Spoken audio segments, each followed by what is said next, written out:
परमेश्वर पिता, हम आपका धन्यवाद करते खुदावन इस समय के लिए, इस शाम के समय के लिए जो आपने हमें दिया प्रभु जी, कि हम इकट्ठे होकर आपकी महिमा कर सके प्रभु, आपके वचनों में से सुन सके और गहराई से और बातों को जान सके प्रभु। हम उसके लिए धन्यवाद करते। इस समय में प्रभु जितने लोग हमारे साथ मिलकर प्रभु आपकी संगति में, आपके हजूरी में प्रभु, उन सबको आपके हाथों में सौंपते प्रभु। मदद करें, आज जो बीज बोया जाए वो 100 गुना, 60 गुना और 30 गुना फल लाने वाला हो जाए खुदावन। सारी इज्जत आदर महिमा आप ही के पाक पवित्र हाथों में आप नामों को देते हुए प्रभु जी, यीशु मसीह के नाम से मांगते हैं, आमीन आमीन। हालेलुया। परमेश्वर का धन्यवाद हो एक बार फिर से। हम लोग हमेशा मिलकर अलग अलग वचन में से प्रचार को सुनते हैं, अलग अलग खुदा की बातों को सुनते हैं, उस पर मेडिटेट करते हैं।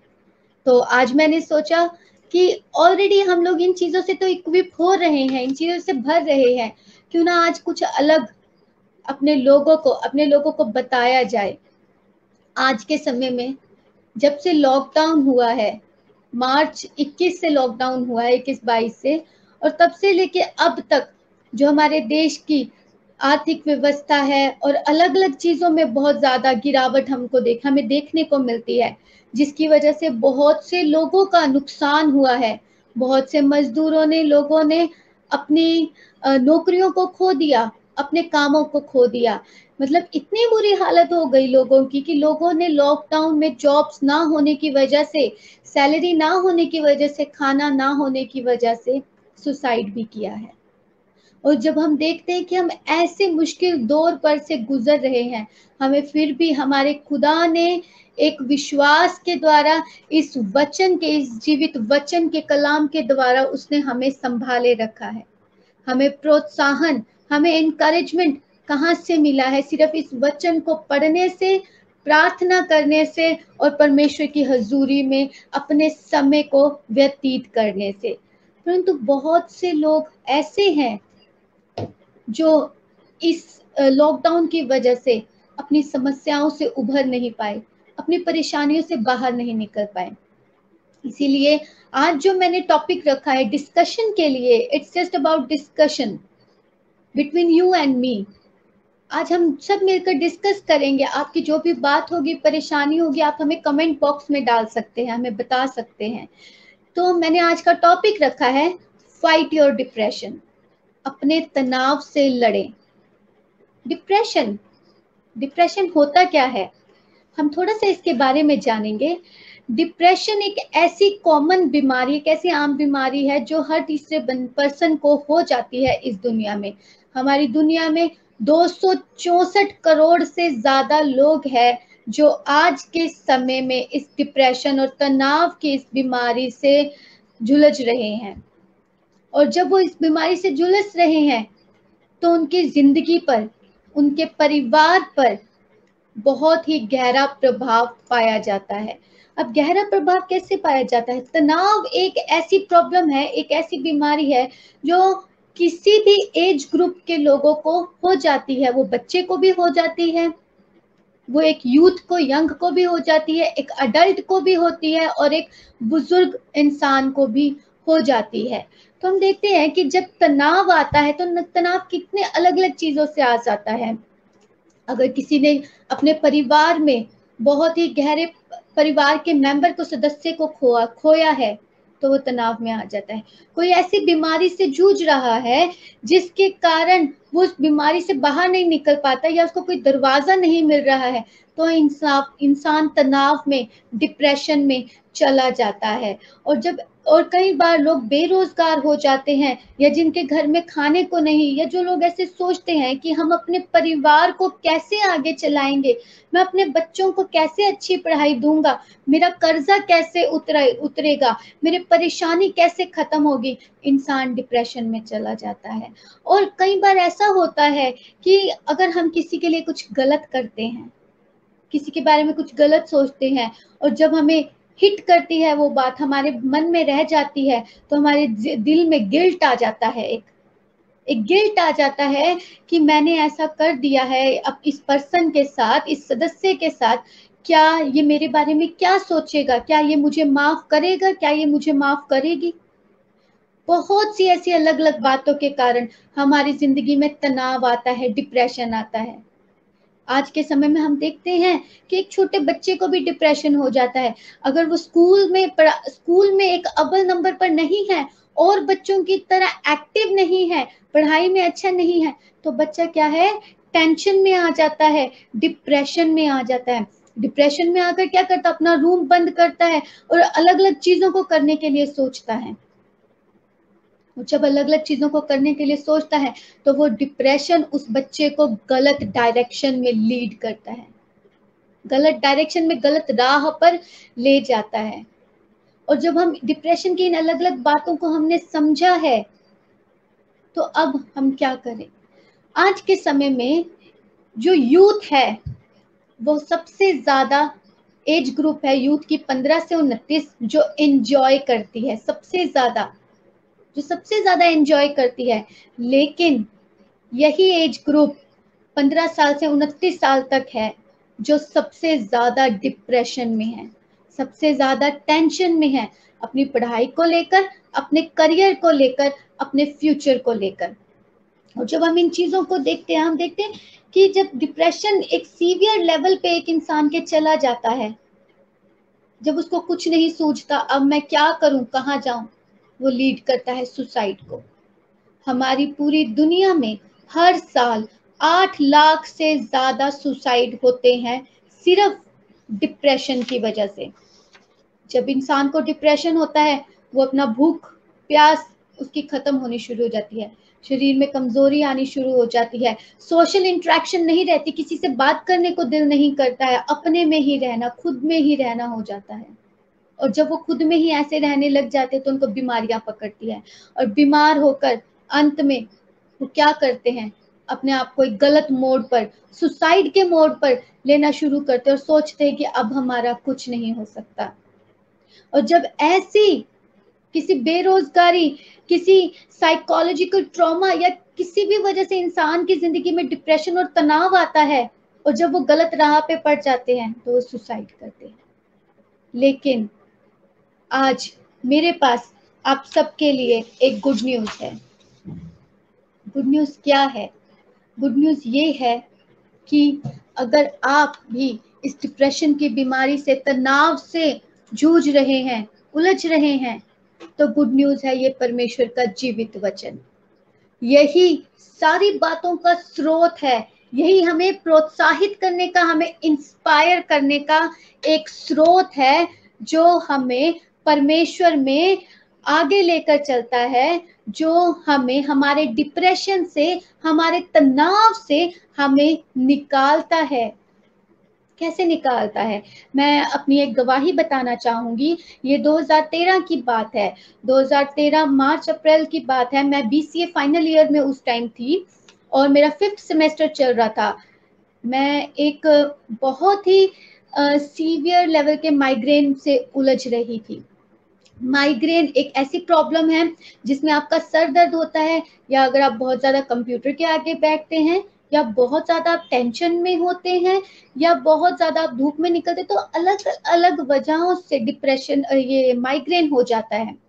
मुझे टेंशन के कारण, अलग अलग बातों की बहुत ज्यादा माइग्रेन हो गया। इतना माइग्रेन हो गया that I used to roll on the ground. मैं बेड पर मैं लेट नहीं सकती थी, मैं लेटती थी मेरा सर चकराता था और मेरा सर दर्द होता था।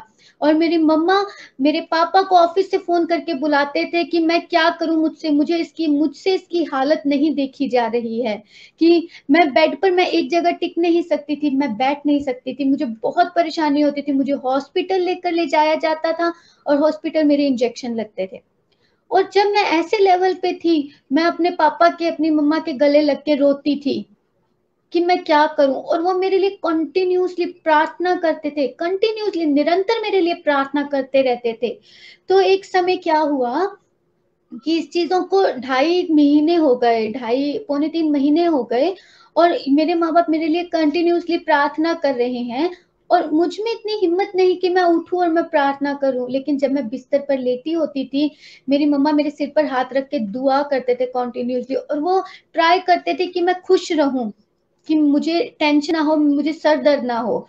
और ये भी नहीं कि किसी स्टडी को लेकर टेंशन या किसी बात को लेकर टेंशन। एक साइकोलॉजी के अंदर एक डिसऑर्डर होता है जिसमें आपको कोई प्रॉब्लम नहीं है, लेकिन आपको फील हो रहा है कि आपको वो प्रॉब्लम है और वो चीज आपको वो आप पे हावी होने लगती है। मेरे साथ वैसा होता था। और जब एक दिन 2.25 महीने हो गए, मेरी मम्मा ने क्या किया, नीचे पूरा मैट बिछाया और मुझे मैट पर लिटाया। मेरे मम्मा पापा मेरे सामने घुटनों पे बैठे और वो कॉन्टिन्यूसली प्रार्थना करने लगे, प्रार्थना करने लगे, प्रार्थना करने लगे। लगभग 1-1.5 घंटा उन्होंने मेरे लिए प्रार्थना की। प्रार्थना के बाद मुझे बाहर हवा में लेकर गए कि शाम का समय था कि थोड़ा सैर कर लेते हैं। सैर किया, सैर करके हम मुझे वो जूस पिलाकर घर लेकर आए और घर आते ही मुझे वॉमिट हो गया। प्रार्थना की, बाहर लेकर गए, थोड़ा मुझे कि मैं ठीक फील करूं, सैर करवाई और घर लेकर आए और एकदम मुझे वॉमिट हो गई। और जब मुझे वॉमिट हुई है, मेरी मम्मा ने मुझे बोला कि अब से तुझे कोई सर दर्द नहीं होगा, तो प्रभु यीशु मसीह के नाम में ठीक है। हालेलुया। और वो दिन 2013 का वो दिन और आखिरी दिन कि आज तक मुझे उस हेडेक की तरह सीवियर हेडेक कभी नहीं हुआ। Hallelujah. All glory to God. सारा आदर, सारा महिमा उस जीवित खुदा को। आज ये 7 साल हो चुके हैं और 7 साल में परमेश्वर ने मुझे कभी माइग्रेन जैसी प्रॉब्लम को टच भी नहीं करने दिया। सारी आदर, सारी महिमा के योग्य वो खुदा है। और मैं इस चीज की गवाही देती हूँ कि जब मैं अपनी टेंशन से कोई भी बात की नहीं थी, सब कुछ चीजों से मैं ठीक हो सकती हूँ, तो आप क्यों नहीं। डिप्रेशन एक ऐसी बीमारी है, तनाव एक ऐसा है, टेंशन एक ऐसी बीमारी है जो अगर आपको पकड़ ले तो आप कितनी भी इंस्पिरेशन वीडियोस देख लो, मोटिवेशनल वीडियोस देख लो, कुछ भी कर लो, आप ठीक नहीं हो सकते। लेकिन आप ठीक सिर्फ कैसे हो सकते हैं, इस खुदा के वचन के द्वारा। जब आप इस परमेश्वर के जीवित कलाम को पढ़ेंगे जो पवित्र आत्मा के द्वारा लिखा गया है, तब आप हर एक तरह की परेशानी से आप उभर सकेंगे। इसीलिए मैंने आज का वचन, आज का टॉपिक दिया, fight your depression. How will you fight your depression? Only by the word of God. याकूब 4:7 में लिखा है, resist the devil and it will flee from you. आप शैतान का सामना करो और शैतान आपके सामने से भाग जाएगा। मेरे प्रियो, पौलुस कहता है फिलिपियो 4:4 में कि मैं कहता हूं आनंदित रहो, सदा आनंदित रहो। और मैं फिर से कहता हूं आनंदित रहो। शैतान आपका आनंद आपको चिंता देकर, डिप्रेशन देकर, परेशानी देकर, बीमारी देकर, बेरोजगारी देकर, भूखमरी देकर, अलग अलग चीजें देकर आपका आनंद जो खुदा में है वो लेना, छीनना चाहता है। लेकिन मेरे प्रियो, परमेश्वर ने कहा है कि आनंदित रहो, तो हम क्यों चिंता करें। ये परमेश्वर हमसे रिक्वेस्ट नहीं कर रहा है कि प्लीज आनंदित रहो, खुश रहो, मुझ में मगन रहो। वो खुदा हमें ऑर्डर दे रहा है। जिसने मुझे बनाया है, जिसने आपको बनाया है, वो हमें ऑर्डर दे रहा है। आज का समय, आज की पीढ़ी, मैं समझ सकती हूँ बहुत सारी बातों को। आज का समय ऐसा है कि इंसान चिंता में, क्योंकि आज के टाइम में लोगों के पास जॉब्स नहीं है, बहुत से लोगों के घर में खाना नहीं है। मैं समझ सकती हूँ इन सब बातों को, लेकिन परमेश्वर हमें क्या आज्ञा देता है, चिंता मत कर, मत डर, मैं तेरे साथ हूँ। आनंदित रहो। मैं फिर से कहता हूँ, सदा आनंदित रहो। लेकिन कैसे आनंदित रहें, हम देखेंगे। आज मैं पूरी बाइबल में से कुछ कैरेक्टर्स को आपके सामने रखूंगी जिन्होंने परमेश्वर में होकर कैसे अपने डिप्रेशन को ओवरकम किया, कैसे अपने डिप्रेशन से फाइट की। सबसे पहले हम देखते हैं कि यरीहो की दीवार, यहोशू अपने लोगों को लेकर यरीहो की दीवार के सामने खड़ा। अब यरीहो की दीवार आज की ये छोटी छोटी दीवारों जितनी दीवार नहीं थी, वो ऐसी दीवार थी जिसके ऊपर वचन बताता है कि रथ चला करते थे। रथ, बड़े बड़े रथ, आज के टाइम पे कार्स और बसेस की तरह नहीं, बड़े बड़े रथ चला करते थे। और उस यरीहो की जो दीवारें थी, उनकी जो वो चौड़ाई में 27 फुट की होती थी, मतलब 27 फुट मोटी चौड़ी चौड़ी होती थी। और उनकी हाइट होती थी 17 फुट। 17 फुट लंबी उनकी हाइट होती थी और 9 फुट उनकी गहराई होती थी अंदर से।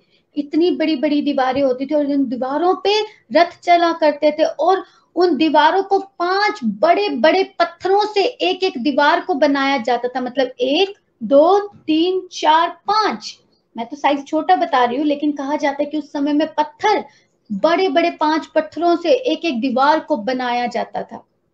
ऐसी उस दीवार का जो साइज होता था, और जोशुआ उस दीवार के सामने खड़ा है और वो कह रहा है कि प्रभु, तूने मुझे इस देश पे कब्जा करने के लिए कहा यरीहो में, मैं कैसे अंदर प्रवेश करूंगा? और वो आराम से खड़ा है। वो थक गया, थका हुआ, भूखा उस दीवार के आगे अपने लोगों को लेके खड़ा है और उसे लगता है कि ये इम्पॉसिबल है, मैं नहीं कर पाऊंगा। लेकिन ऐसी आशाहीन परिस्थिति में हमारा परमेश्वर हमें आशा देता है कि अगर तुम्हें लगता है कि तुम्हारी चिंता इतनी बड़ी है कि यरीहो के दीवार की जितनी बड़ी है, तो ढांढस बांधो, मैंने संसार को जीत लिया है।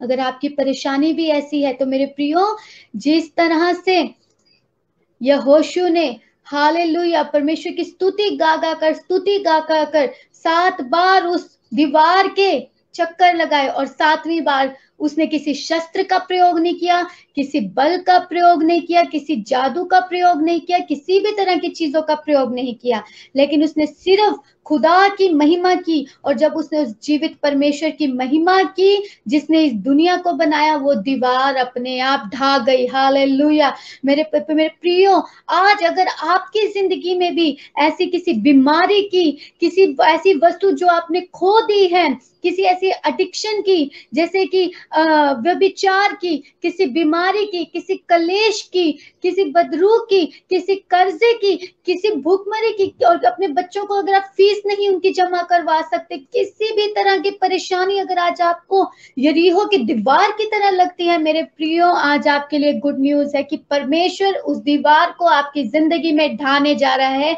यीशु मसीह के नाम से। हालेलुया। चाहे आप कितने भी दर्द में से होकर क्यों ना गुजर रहे हो, मेरे प्रियो, परमेश्वर का वचन हमें कहता है आनंदित रहो, उसको धन्यवाद करना, किसी भी बात में उसका धन्यवाद करना ना छोड़ो, क्योंकि उसने संसार को जीत लिया है। हालेलुया। और हम इंसान होने के नाते परमेश्वर से प्रश्न करते हैं कि प्रभु, अगर तू हमें इतना प्रेम करता है तो मेरे साथ ऐसा क्यों हो रहा है? Why me God? प्रभु, मैं तुझसे इतना प्रेम करती हूँ या मैं इतना प्रेम करता हूं, तो मेरे साथ ऐसा क्यों हो रहा है? वहीं पर परमेश्वर क्या करता? हाजिर हो जाता है और परमेश्वर फिर हमें उन परिस्थितियों में से निकालता है सिर्फ विश्वास के द्वारा। वो हमारी आशाहीन परिस्थितियों को, जब हमें कोई दरवाजा नजर नहीं आता, उसमें हमारी निराशाजनक परिस्थितियों में हमें आशा देता है। और जब वो खुदा हमें आशा देता है तो हमें चिंता किस बात की है? हमें सिर्फ संगति में बने रहना है। और हम देखते हैं कि बाइबल में, जब मैं बाइबल पढ़ती हूँ तो मैं देखती हूँ कि कोई ऐसा व्यक्ति नहीं बाइबल में जो परमेश्वर के साथ चला और उसकी जिंदगी में कोई परेशानी नहीं आई और वो सुख और आराम से जीता रहा। कोई ऐसा व्यक्ति नहीं है। हम देखते हैं सबसे पहले आदम और हवा जब इस दुनिया में आए, वो इस दुनिया में मौत को लेकर आए, परेशानियों को लेकर आए। अब जब वो मौत को लेकर आए, वो ऐसी आशाहीन परिस्थितियों को लेकर आए कि जिनसे लोगों को लगता था कि हम नहीं उभर सकते। हम देखते हैं कि अब्राहम बुजुर्ग हो गया था। जब अब्राहम बुजुर्ग हो गया था, उसके पास कोई बच्चा नहीं था। वो सोचता था कि अब कोई बच्चा मुझे कभी नहीं हो सकता, कि मैं ऐसी परिस्थिति में हूं, मैं बुजुर्ग हो चुका हूं। हम देखते हैं यूसुफ, जिसको परमेश्वर ने बचपन से चुना था, उसके साथ उसको सपने दिखाता था, वो जेल में पड़ा हुआ है। हम देखते हैं मूसा, जो लाल समंदर, नदी नहीं, तालाब नहीं, समुद्र, लाल समुद्र के सामने खड़ा है और उसे शायद लगता होगा कि अब हम नहीं बच सकते, पीछे मिस्र की सेना आ रही है और आगे लाल समंदर है। और देखते हैं गिदोन, 300 लोगों की सिर्फ मामूली 300 लोगों की सेना लेकर 3000 लोगों को मारने के लिए वो जा रहा है। और हम देखते हैं दाऊद एक बड़े विशाल दानव गोलियत के सामने खड़ा हुआ है। हम देखते हैं दानियल, उसको शेरों की गुफाओं में डाल दिया गया है। हम देखते हैं योना को परमेश्वर ने निन्वे जाने को कहा और वो तर्शीश को भाग रहा है। हम देखते हैं पतरस जो डरपोक बन गया। हम देखते हैं पौलुस जिसको जेल में बंदी बना लिया गया। हम देखते हैं 5000 लोग प्रभु यीशु मसीह के पीछे भूखे प्यासे चल रहे हैं और उन्होंने थक गए हैं, कुछ नहीं खाया। हम देखते हैं लाजर मर गया और उसको कब्र में रख दिया है। हम देखते हैं तिमुथियुस उसको जब परमेश्वर के लिए बुलाया गया तो वो अभी जवान है, वो कहता अभी तो मैं यंग हूं। हम देखते हैं कि यीशु मसीह क्रूसित हो गया और मारा गया और उनको भी कब्र में डाल दिया गया। सारी आशाएं खत्म है, सब कुछ खत्म हो गया है। अब क्या हो सकता है? हम ऐसी परिस्थिति में आ गए हैं जब हम निराश हो चुके हैं, अब कुछ नहीं हो सकता। मेरे प्रियो, जब ऐसी अवस्था आ गई है, जितने लोग मैंने बताए सब निराश हो चुके हैं, अब कुछ नहीं हो सकता, गेम ओवर। परंतु वही परमेश्वर का वचन, जहां पर परमेश्वर कोमा लगाता है वहां पर कोई फुल स्टॉप नहीं लगा सकता। ये एक फ्रेज है, where God puts comma, no one can put full stop। Hallelujah. जहां पे परमेश्वर हमारे साथ है वहां पर हमारे सामने कोई नहीं टिक सकता। और यही हमारे लिए खुशी की बात है, जहां पे हम निराश हो जाते हैं वहीं पर खुदा हमारा प्रभु यीशु मसीह, हमारा जीवित परमेश्वर हमारे आगे प्रकट हो जाता है। क्योंकि हम देखते हैं कि अब्राहम जो बुजुर्ग हो गया था, उसको परमेश्वर ने इसहाक की एक आशीष दे दी बड़ी, और उससे परमेश्वर ने वायदा किया कि जितने आकाश में तारागण है और जितने समंदर के अंदर बालू है, ऐसा बालू के किनके इनके समान मैं तेरे वंश को बनाऊंगा। हम देखते हैं यूसुफ जो प्रिजन के अंदर था, जो जेल के अंदर था, उसको परमेश्वर ने प्रधानमंत्री बना दिया मिस्र का। हम देखते हैं मूसा जो लाल समंदर के सामने खड़ा था, उसने लाल समंदर को खुदा के नाम में 2 भाग कर देता। हम देखते हैं गिदोन बिना शस्त्रों के सिर्फ 300 सैनिकों से उसने 3000 सैनिकों में को जीत लिया। हम देखते हैं दाऊद सिर्फ एक पत्थर से उसने एक बड़े विशाल दानव गोलियत को गिरा दिया। हम देखते हैं दानियल जिसको राजा ने शेरों की गुफा में डाल दिया था, वो दानियल शेरों की गुफा में जीवित रहा, शेर उसको छू भी ना सके। हम देखते हैं योना जो तर्शीश को भाग गया था, वो वहां से लौट आया और निनवे गया और उसने वहां पे पश्चाताप और अंगीकार का प्रचार किया। हम देखते हैं पतरस जो डरपोक था, वो एक रॉक बना, स्ट्रॉन्ग, एक चट्टान बन गया। हम देखते हैं पौलुस जो जेल में था, उसने वहां प्रार्थना करनी शुरू की और सारे बंधन टूट गए, सारी बेड़ियां टूट गई। हालेलुया। और हम देखते हैं यीशु मसीह जो क्रूसित हुआ था, मारा गया था, गाड़ा गया था, वो मुर्दों में से तीसरे दिन जी उठा, यीशु मसीह। हालेलुया। और वो आज भी मेरा परमेश्वर जीवित है। हालेलुया। और जब मेरा परमेश्वर जीवित है तो मेरा प्रभु यीशु मसीह कहता है, हे अधोलोक, हे मृत्यु, तेरी विजय कहाँ है? कहाँ है मृत्यु तेरा डंक? मेमने का लहू जीवित बन गया है, मेमने का लहू दृढ़ गढ़ बन गया है मेरा। हालेलुया। जब सारी आशाएं खत्म हो गई थी, मेरे परमेश्वर ने उन आशाहीन समय में, निराशाजनक समय में, हालेलुया, हमें एक आशा दे दी, सिर्फ उस जीवित खुदावन के द्वारा। हालेलुया। हम देखते हैं कि अगर हमारी परेशानियां हमारी जिंदगी में है, किसी भी तरह की प्रॉब्लम्स है, हमें ये आश्वासन होना चाहिए। वचन कहता है, ढांढस बांधो, मैंने संसार को जीत लिया है। कैसे? प्रभु यीशु मसीह ने हमारे इस संसार को, हमें, हमारे परेशानियों को जीत लिया है। हालेलुया। लेकिन कैसे? वचन के द्वारा। क्योंकि वो परमेश्वर जो था, जो है और वही जल्द आने वाला, वो अनचेंजेबल गॉड है, वो कभी नहीं बदलता। संसार बदल जाता है, दुनिया बदल जाती है, इंसान बदल जाता है, बहुत से लोग आते हैं और चले जाते हैं, बहुत से मोटिवेशनल स्पीकर्स आते हैं और चले जाते हैं, लेकिन मेरा प्रभु यीशु मसीह, मेरा जीवित खुदा इस दुनिया में आया, मेरे लिए और आपके लिए अपनी जान दी, अपने पाक लहू को बहाया और मारा गया और गाड़ा गया और मुर्दों में से तीसरे दिन जी उठा, सिर्फ हमें आशा देने के लिए। कभी कभार मैं सोचती हूँ कि अगर यीशु मसीह जी ना उठता तो हमारे पास कोई आशा नहीं होती, अगर वो सिर्फ मुर्दों में ही रह जाता। परंतु अब जब वो जी उठा है, मेरे और आपके लिए हमारे पापों को क्षमा कर दिया है, हमारी गलतियां जो हमने की है उसको क्षमा कर दिया है, अपने अनुग्रह के द्वारा हमें हर दिन दिखाता है। मेरे प्रियो, तो हम क्यों ना उसकी आराधना करेंगे। हालेलुया। तो हम क्यों ना उसके करीब जाएंगे। हालेलुया।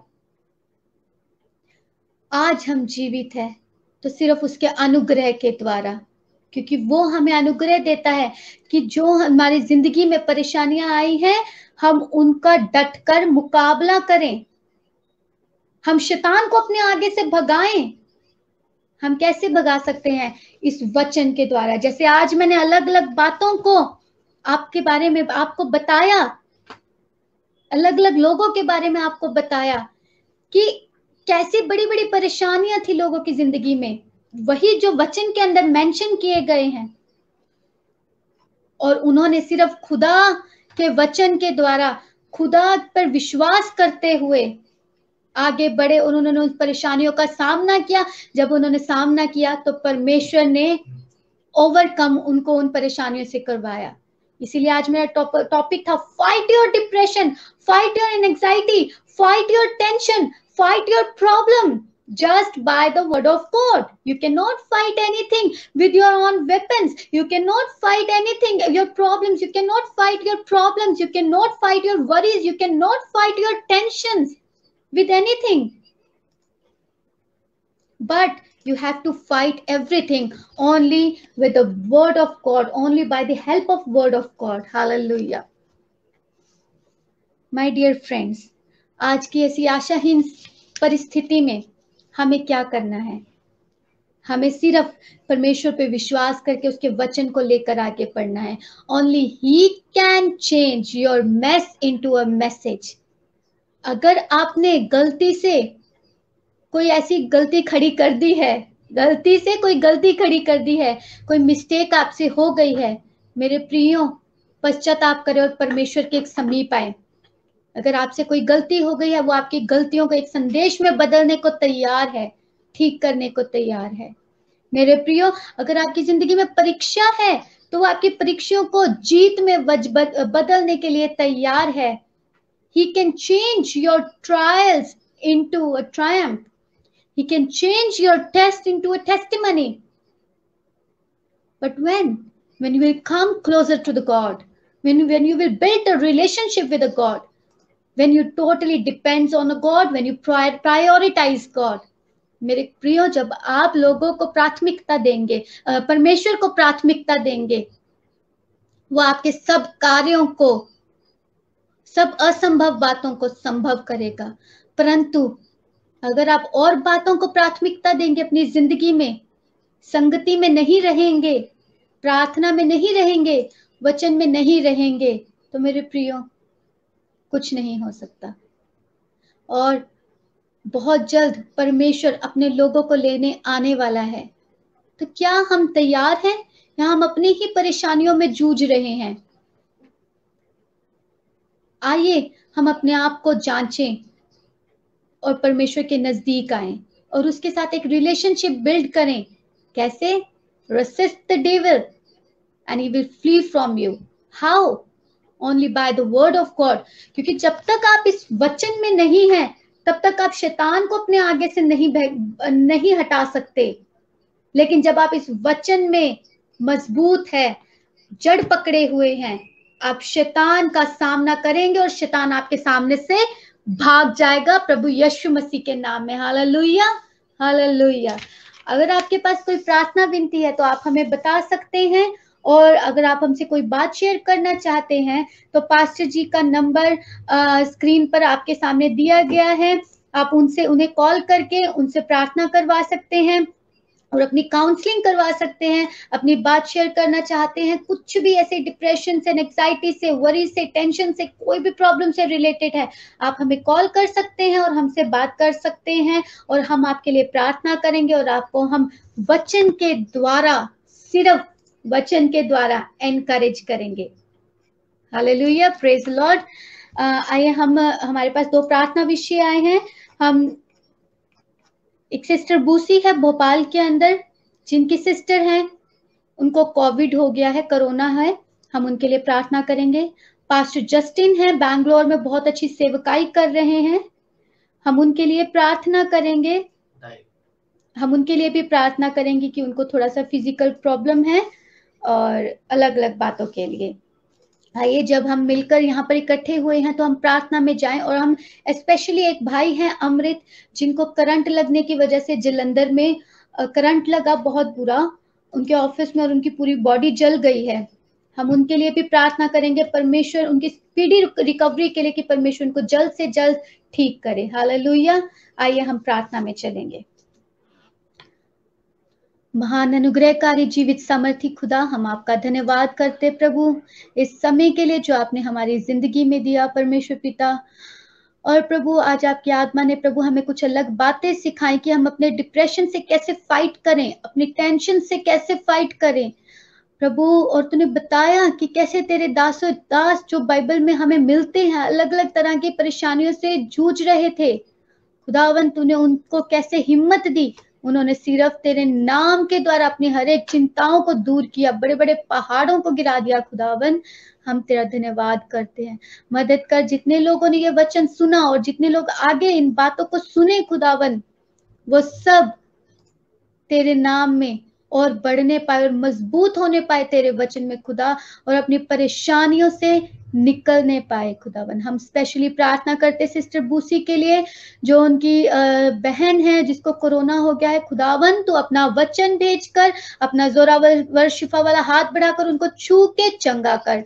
हम प्रार्थना करते हैं पास्टर जस्टिन के लिए, जैसे कि डायबिटीज की वजह से उनकी एक लेग कट हुई है या कोई प्रॉब्लम हुई खुदावन, तो उनको भी प्रभु अपना शिफा वाला हाथ बढ़ा के छू के पूरी रीति से चंगा कर प्रभु। वो तेरा दास है, तो अपने दास को फिर से गवाही के रूप में इस्तेमाल करने जा रहा है, उसके लिए हम धन्यवाद करते। और जो भी उनको फाइनेंशियल नीड है प्रभु, तू अपने अबंडेंस में से उनकी हर एक फाइनेंशियल जरूरत को खुदावन पूरा कर। और हम प्रार्थना करते हैं जितने लोगों ने आज हमारे साथ इन वचन को सुना और इन बातों में प्रभु हालेलुया कान लगाए, हम में नहीं खुदा तेरे वचन में कान लगाए, उनके विश्वास के अनुसार तो उनको आशीष दे। अपनी मीडिया टीम के लिए, सब चीजों के लिए, सारे अरेंजमेंट्स के लिए प्रभु मैं धन्यवाद करती हूँ। इनको भी प्रभु और आशीष दे और बरकत दे। हालेलुया। आगे का समा प्रभु हम आपके हाथों में देते हुए प्रार्थना से यीशु के नाम में मांग लेते हैं, आमीन आमीन। हम एक छोटा सा कोरस गाएंगे, क्योंकि आज हमने कोई कोरस नहीं गाया। माफ करना, ये कोरस इंग्लिश में होगा, लेकिन मैं इस कोरस का मतलब भी आपको बताऊंगी कि क्या है। मैं coarse गाऊंगी। When I am down and oh my soul is weary, when troubles come and my heart burden me, कि जब मैं चिंता में होती हूँ, मैं परेशानी में होती हूँ और मैं चारों तरफ से बोझ से घिरी हुई हूँ और मैं बहुत लो फील कर रही हूँ, उस समय मेरा परमेश्वर मुझे हिम्मत देता है और वो मुझे अपने कंधों पर उठा लेता है। क्योंकि जब मुझे परिस्थितियां लगती है कि मैं तूफानों में हूँ, वो परमेश्वर मुझे अपने कंधों पर उठाकर मुझे हिम्मत देता है और मुझे परेशानियों में से निकालता है। Hallelujah. When I am down and oh my soul is weary, when troubles come and my heart burdened be, then I am still and wait here in the silence until you come and stay a while with me.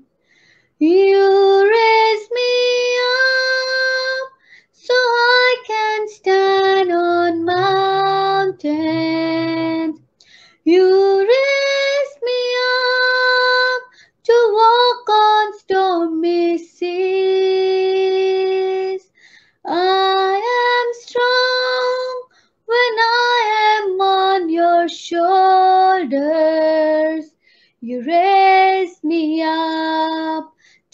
more than I can be. Yes, Lord, you raise me up for everything, Lord Jesus. हमारा परमेश्वर हमें ऊंचा उठाता है, वो हमें अपने कांधों पर लिए चलता है, हमें हर मुश्किल से निकालता है। भजन संहिता 40 में लिखा है कि मेरे खुदा ने मुझे कीच से उठाकर चट्टान पर खड़ा कर दिया। मेरा परमेश्वर कहता, मैं तुझे पूंछ नहीं, मैं तुझे सिर बनाऊंगा। परंतु जितने जितनों ने उसकी ओर विश्वास किया है, हालेलुया, जितने जिसके ओर मुख करते हैं, परमेश्वर उनका मुख कभी काला नहीं होने देता, वो हमेशा ज्योति पाते हैं। Resist the devil and it will flee from you. शैतान का सामना करो और वो तुम्हारे सामने से भाग जाएगा। परमेश्वर कहता है विश्वास सुनने से और सुनना परमेश्वर के वचन से होता है। जब आप उस खुदा के वचन से सुनेंगे, उस पर मनन करेंगे, तभी आप शैतान का सामना कर सकते हैं। हालेलुया। एक कहावत है कि मत डर ए उकाब इन हवाओं से, ये तुझे डराती है ऊंचा उठाने के लिए। हमारी जिंदगी में भी जब परेशानी आती है, वो हमें परमेश्वर में और मजबूत करने के लिए आती है, परमेश्वर में ऊंचा उठाने के लिए आती है। क्योंकि उस समय हमारा परमेश्वर हमें देख रहा होता है कि जब मैंने अपने बच्चे को इतना संभाला है, तो क्या इस परेशानियों में वो मुझ पे विश्वास करता है और इन परेशानियों में मुझ पे विश्वास करके आगे चलता है। हालेलुया। आइए हम आखिरी प्रार्थना करेंगे और उसके बाद हम समाप्त करेंगे। परमेश्वर पिता, हम आपका धन्यवाद करते हैं सारी बातों के लिए। प्रभु, हमारे विश्वास के अनुसार तुम्हें आशीषित करने वाला खुदा है, हम उसके लिए धन्यवाद करते हैं। हो सके प्रभु हम तुझ में और जड़ पकड़ने पाए, तुझ पे भरोसा करके आगे बढ़ने पाए। और जब हमारी जिंदगी में परेशानी आती है, बीमारी आती है, कलेश आता है, तकलीफ आती है, कर्जा आता है, डिप्रेशन आता है, कोई भी तरह की एडिक्शन आती है, हम हर एक चीजों में खुदावन तेरे साथ विश्वास योग्य होकर, आनंदित होकर आगे बढ़ने वाले हो जाएं। धन्यवाद प्रार्थना सुनने के लिए। सारी इज्जत आदर महिमा आपके पाक पवित्र नाम को देते हुए प्रार्थना हम यीशु के नाम में मांगते हैं, आमीन। आप सभी को जय मसीह की।